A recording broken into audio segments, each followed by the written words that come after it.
So guys, as I said, I'm gonna record when I get it, and as you can see in the background already, I've picked up one just now and I haven't even tried it out, but here it is.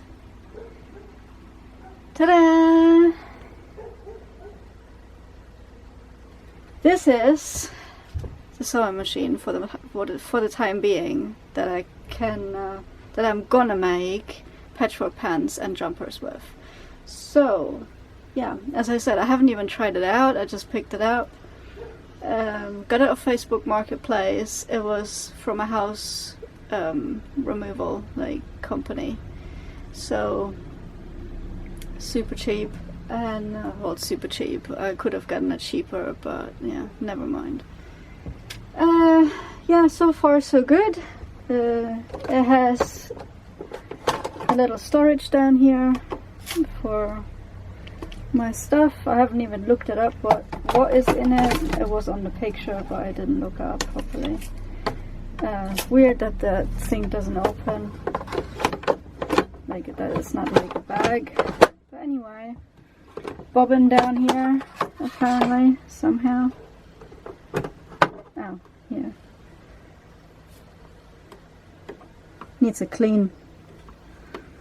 Could need a clean, so we're gonna do a clean. I can take that out and I can do my sleeves that I need to do around with. So one of the points why I chose this one. And yeah, runs super smooth. Obviously manual thing here.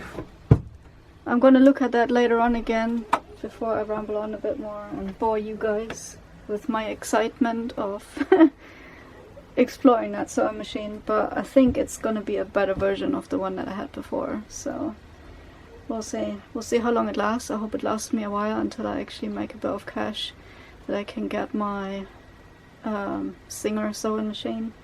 I really want a Singer sewing machine, the heavy duty ones, but they're just way out of reach for me right now. So anyway, rambling on, got my sewing machine, as I said already 1,000 times, and I'm super happy about it, super stoked. I don't know why my camera is not focusing on me.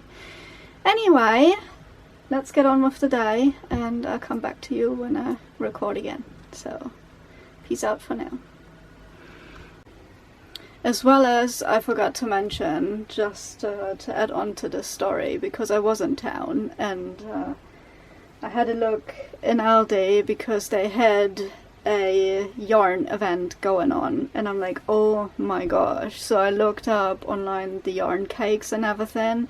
It's like double colors, and I'm so excited because they were 99p each, and I'm like, I need to get at least a couple. I can't do too much because I can't really spend money, but I got there and I went to the aisle, and I'm gonna put a video on here now, and because I filmed it and the prices and everything. So all that aisle, and I looked through it, which is on the screen now, and all of the 3 baskets.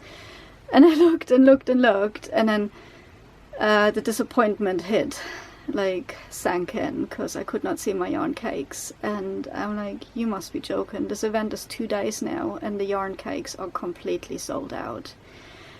And I'm like, that is not for real. Anyway, chunky stuff, all the stuff that you've seen on the screen anyway. So I was like, oh, I can't buy anything. I can't buy anything, because there is no colors that I would like to have anyway. None of the ones that I would pay for anyway. So I was like, gosh, what am I gonna do now? It's like, there's nothing there for me that I would like to have. All the double colors are gone, and not even the grey ones. It was just brown. All the black ones, literally all the good colors were gone already. I was like, this is 2 days in. This is crazy. How many people are crocheting or knitting in town? This is unbelievable. And how many people have money to buy that? But anyway, here's what I came back with: 2 grey balls, because when I did my cowl on my teal dress, I realized I could do with a couple of grey color versions. And so I got those two, but very disappointing. But anyway, that's what I got from that yarn haul, and yeah, it's very disappointing. And the next one I think they do in September, as far as I've seen that, so it's gonna be the whole summer. Obviously you have to wait for it again, but I think by then I'm gonna have enough money to buy myself the cake colors that I need and want. We'll see. We'll see. That's the result. Anyway, that's my findings for today. Well, more or less happy with that, and very, very happy with that, and gonna explore later on. Alright, bye bye. Right, I just want to give a quick update as well. It's probably going to be more of a talking one.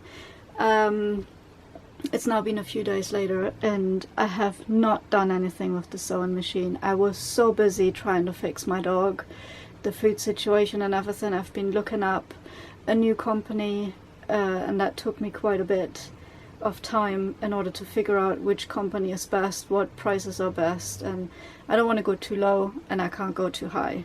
So I figured out a new company. Unfortunately, the sewing machine had to wait, and I think after I did that video, I'm probably gonna sit down and do a service with it, because it needs cleaning, desperately needs cleaning, and obviously some oiling because it's a bit stiff. So that's what I'll do probably after this video. And I have to prep some clothing in order to start sewing my stuff, as well as I need some pattern designs, like some templates, and I need to make those. So I still have a few things, projects that I need to do for today, as well as I need to write another blog post from last week, which is already a bit late this week. We now have Wednesday. I think that when that video goes up, it's going to be Friday evening when you're watching this. So this, yeah, I'm a bit overwhelmed with everything right now. It is just a little bit too much, but I'm very happy that I'm very busy and things are rolling slowly. Okay, so the thing about my dog stuff. Here's the master, by the way.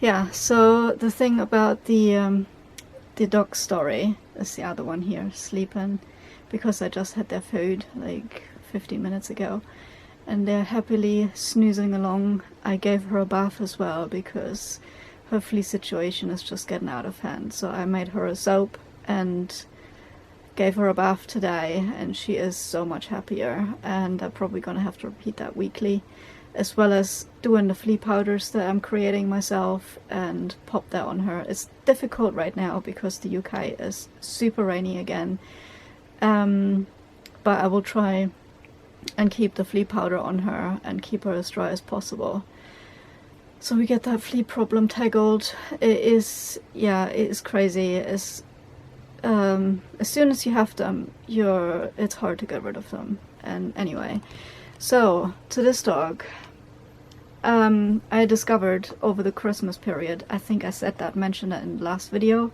I think, in the last vlog video, that the company I usually was with has sent me a substitute with oily fish and rabbit mixed together, and I'm like, oh dear me, I don't think that's a good idea. So he had to get that food over Christmas since I didn't have anything else. Luckily I had a few tubs of normal rabbit left, so I mixed that in days apart. Like one day he had normal rabbit, the next day he had oily, the next day he had normal, and so on. So it is not like crazy on the digestive system. But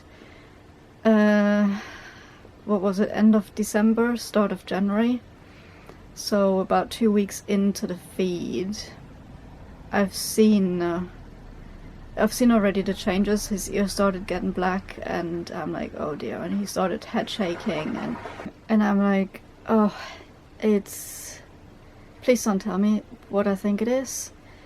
And I didn't make the connection until I actually started going really bad, that I was thinking about, I need to call the vets tomorrow. to get some mozzarella and to calm it down.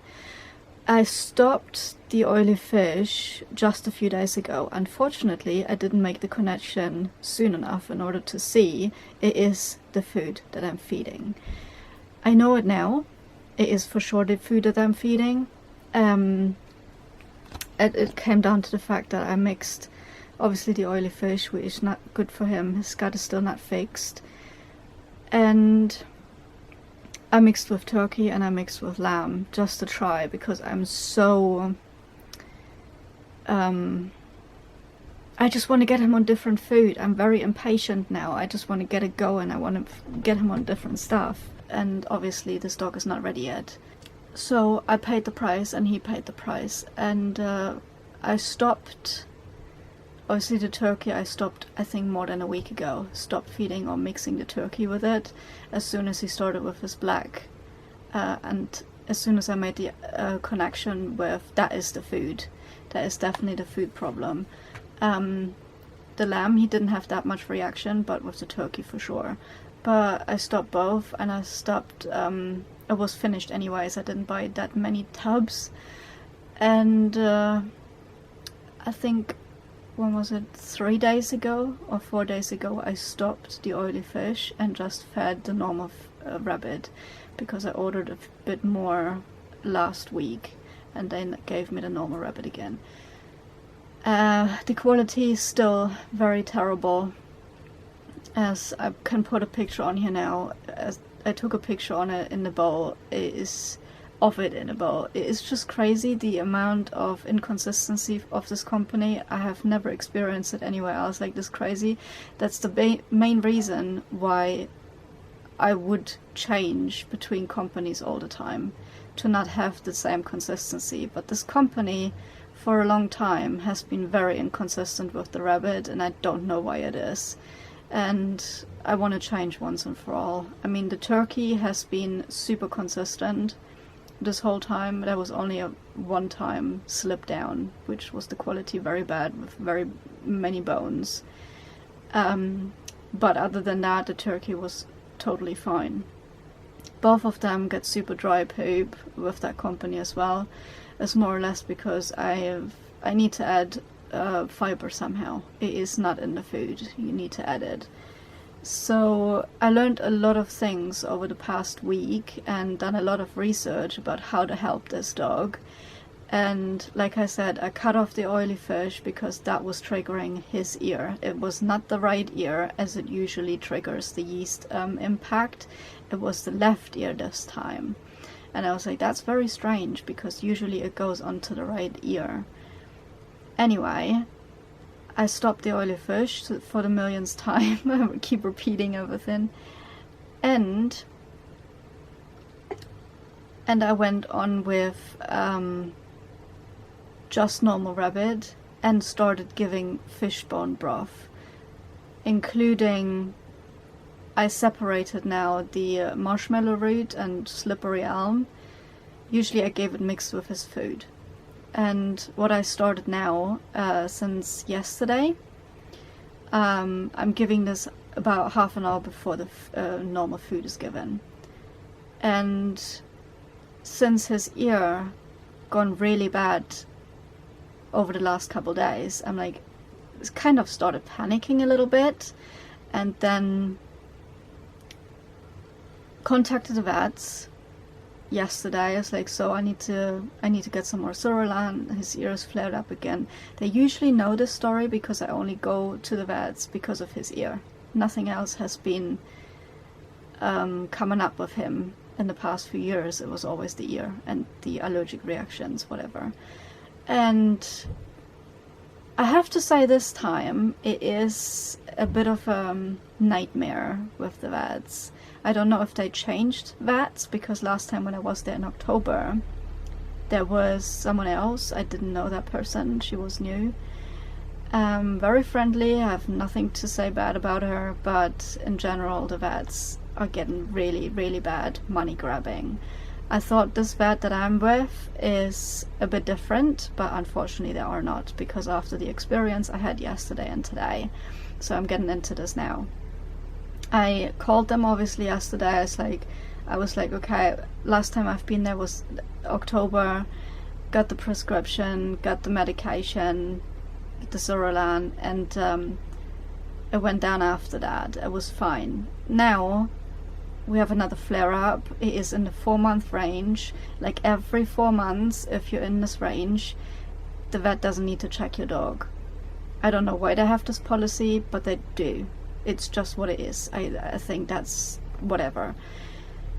Fair enough. Yeah, no worries. Do whatever. But I'm in the 4-month range. It was October that he's been last seen.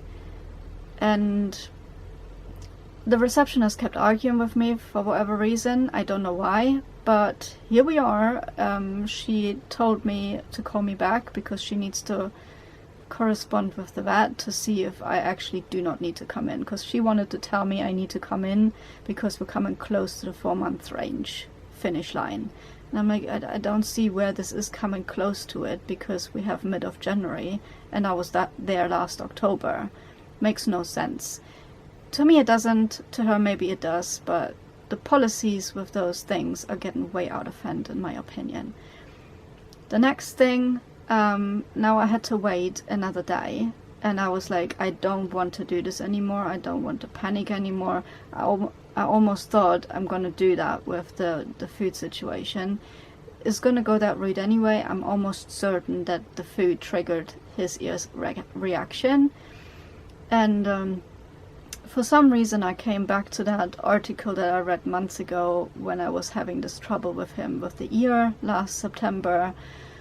And I would have to look back on what I was feeding back then. It probably was the trials with the turkey and lamb back then as well.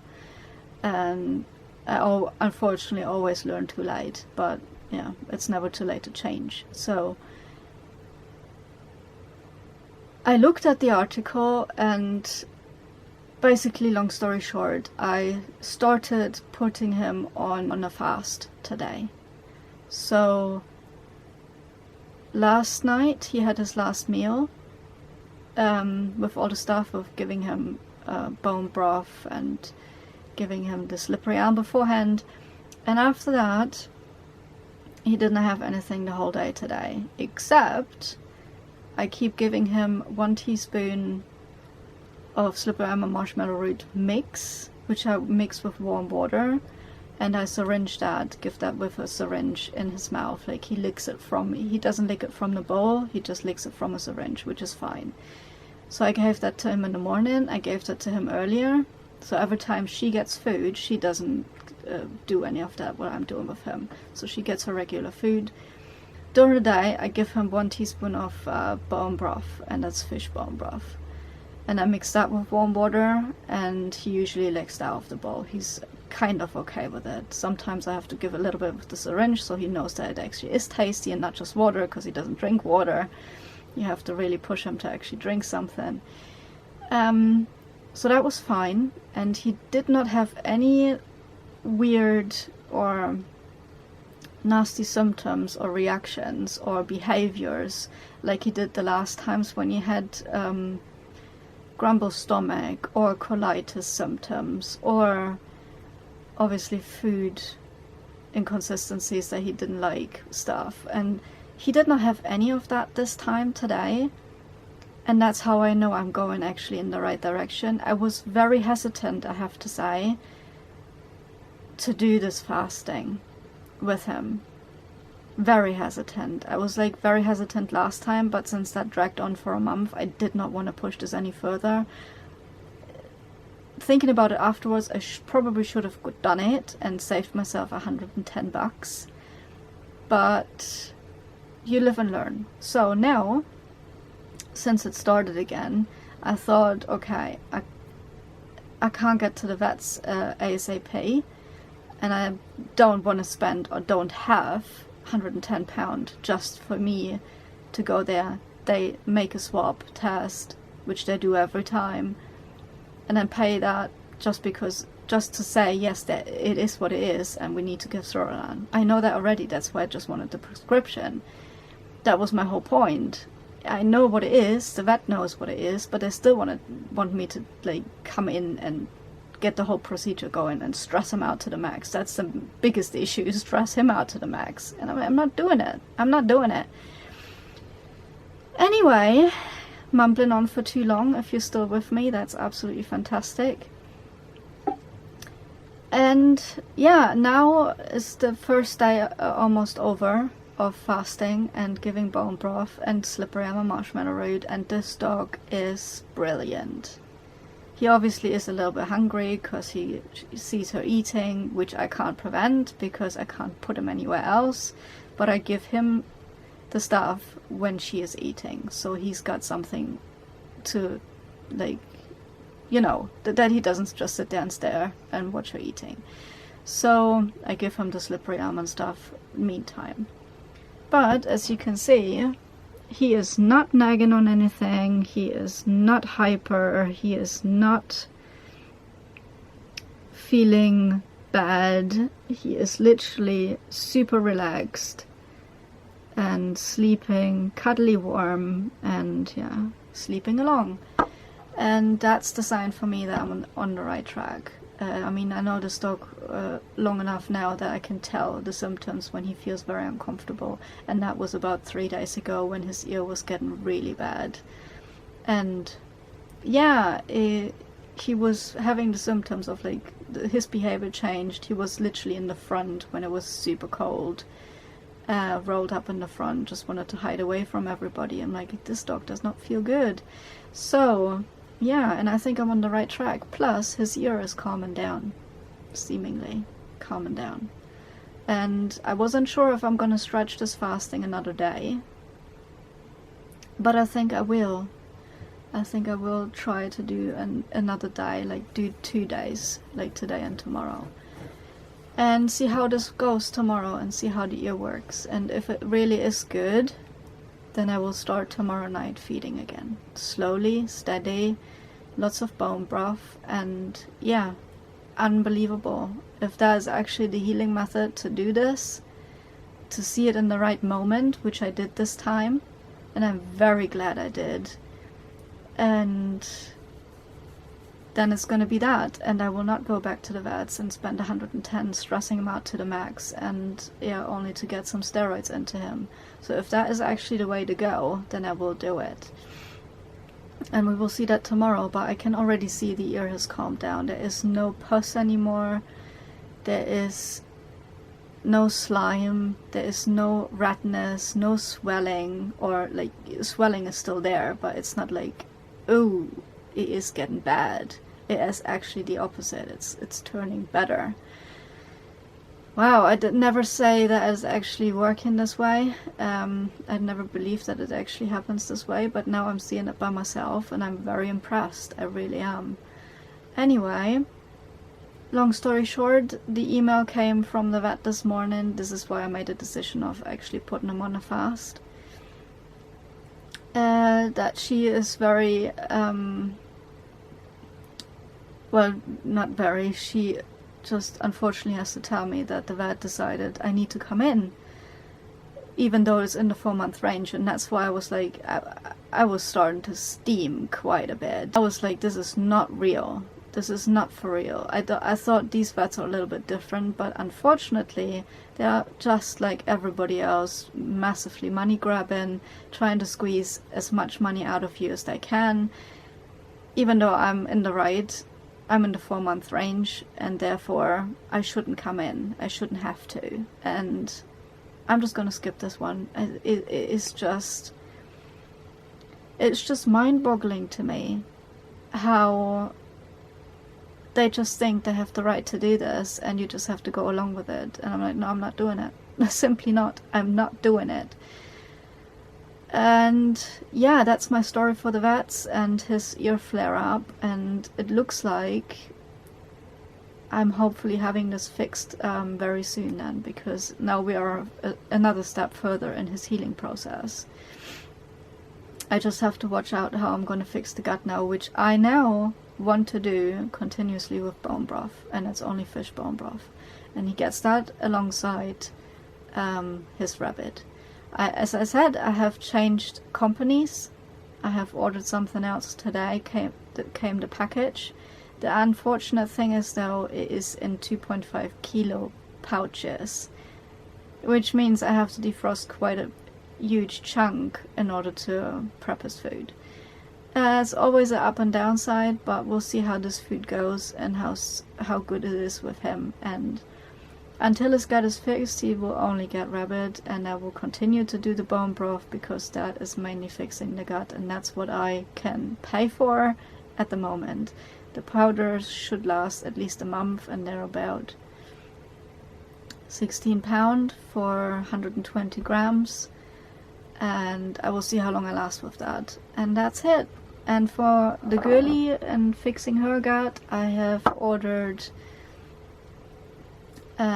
turkey neck, raw turkey neck, and they will defrost tomorrow, and I will boil them for about 8 hours and make my own turkey bone broth. And that's definitely way cheaper, as well as the range out there for turkey bone broth is just not there. You don't get it. Your main things that you get is beef and chicken, and a little bit of pork sometimes, but that's it. And obviously the fish, but fish powder lasts longer than the ready-made versions. So I have talked enough for this, and yeah, glad if you're still sticking around and listening to what I have to say. But I really wanted to get this off my chest in order to say, like, I'm pretty sure there's way more people out there that are trying to avoid the vet bills, because it is just absolute bonkers what they're doing with those prices. Plus, I haven't even mentioned the prescriptions now. The paper prescriptions cost £23 instead of 16. So they raised the prices over the past 2 years from 16 to 23 for no reason. Just for a paper prescription that the vet signs off. It's just crazy. Like I said, it's just unbelievably crazy. And I keep on thinking of changing the vets as well. I wanted to go to an holistic one ages ago. Unfortunately, there's none around here that I could drive to. So, unfortunately, I won't be able to change to the holistic one, but it's in the back of my head. When things are settled down a little bit more, I will go to a holistic one, because I'm sick and tired of high vet bills and just bollocking, really. That's what it really is. I mean, what's their reason for not letting me just have the prescription? And it looks like I don't need it any more anyway. I'm gonna fix it my way, which is good. So yeah, that's me. That's me done for explaining at the moment, and I hope you could take something out of this, and I'll see you in the next video. Right, yeah, that's it. I'll see you later, and have a good one.